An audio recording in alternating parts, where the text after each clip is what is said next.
Welcome to Behind the Lines, coming to you from the socialist, Marxist lines of Washington State. It's a crazy liberal petri dish for the rest of the country, folks. Stay up to date with all the great news right here.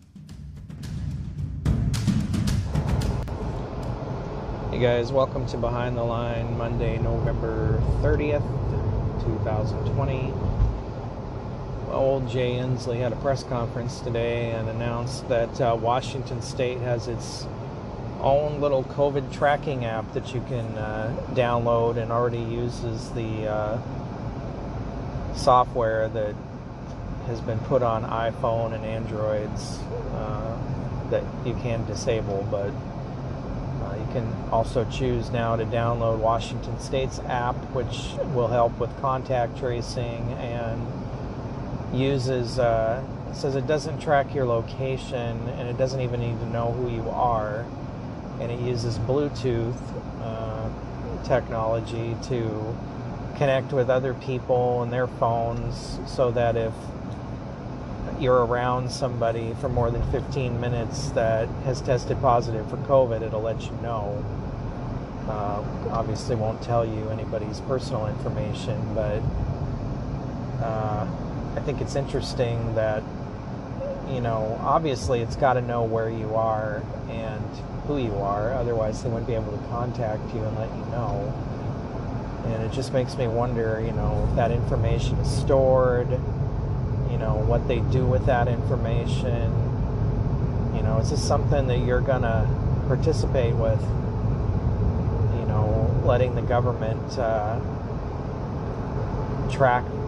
I mean, they're tracking you. I mean, that's the bottom line. They're tracking you, and they want to know, if you've been exposed to anybody or if you're sick. And I just think that's a very slippery slope, and just wonder who's going to participate in that. I'm sure a lot of people in Washington will, because everybody loves to sing Inslee's praises about how he's handling this whole thing, but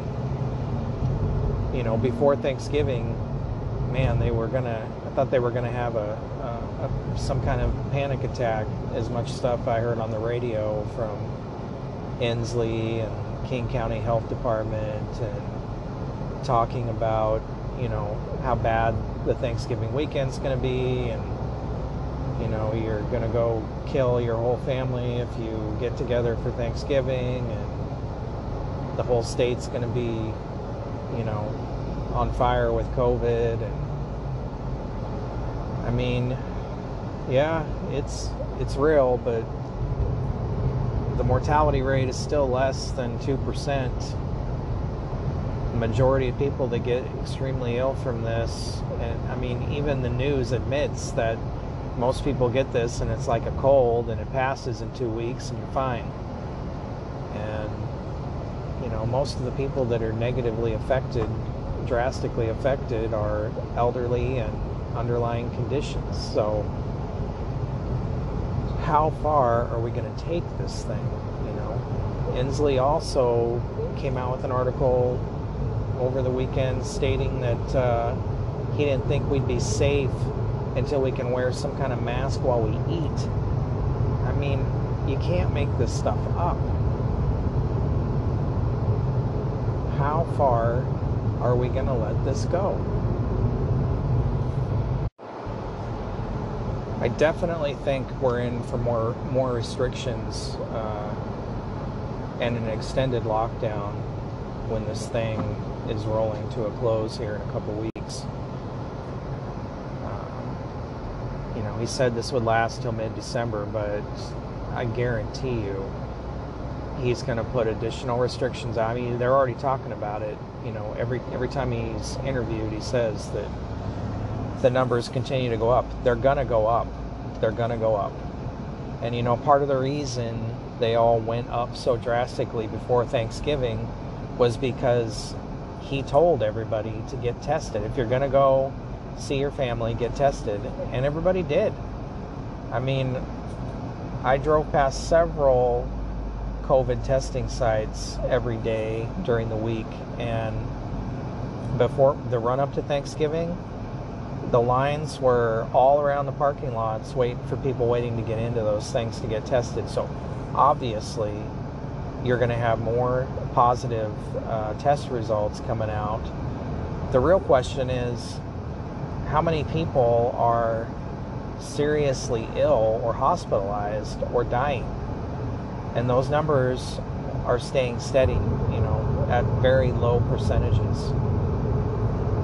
So, you've got these other cities around the country now that have curfews, and New York had COVID checkpoints during Thanksgiving in the major arterials coming into the city.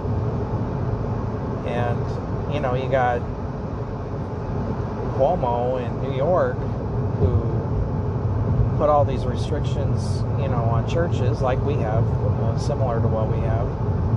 And the Supreme Court ruled that he was overstepping his bounds with his restrictions on religious institutions. And he basically said it was irrelevant that is what he said, that it's irrelevant what the Supreme Court ruled about that. I mean, the Supreme Court is the final say, the law of the land. And for a governor to come out and say that whatever they have to say is irrelevant, it's scary. These governors think they can do whatever they want, and Inslee is one of them. And Kate Brown in Oregon, she's one of them. Newsom, he's one of them. They put all these restrictions on everybody, and then they go do whatever they want. Newsom goes out to some fancy restaurant with his friends. No social distancing, no mask. And New Jersey governor did the same thing.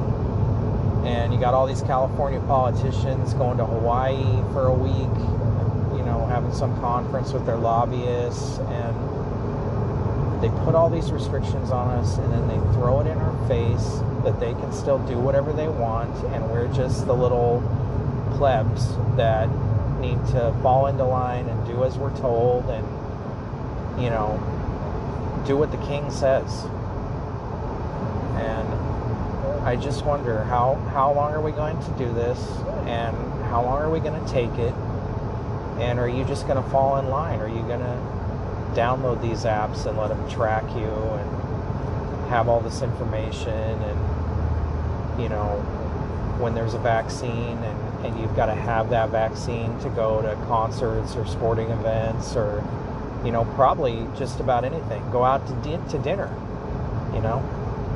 Show us your papers. Are we going to do this? I mean, this is... Everybody's okay with this. We don't see history repeating itself right now. Are we that ignorant?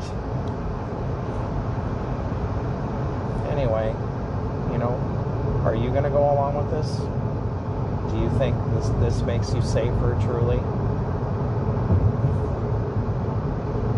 Questions that have to be answered. Anyway, folks, I hope you have a good night. Be safe.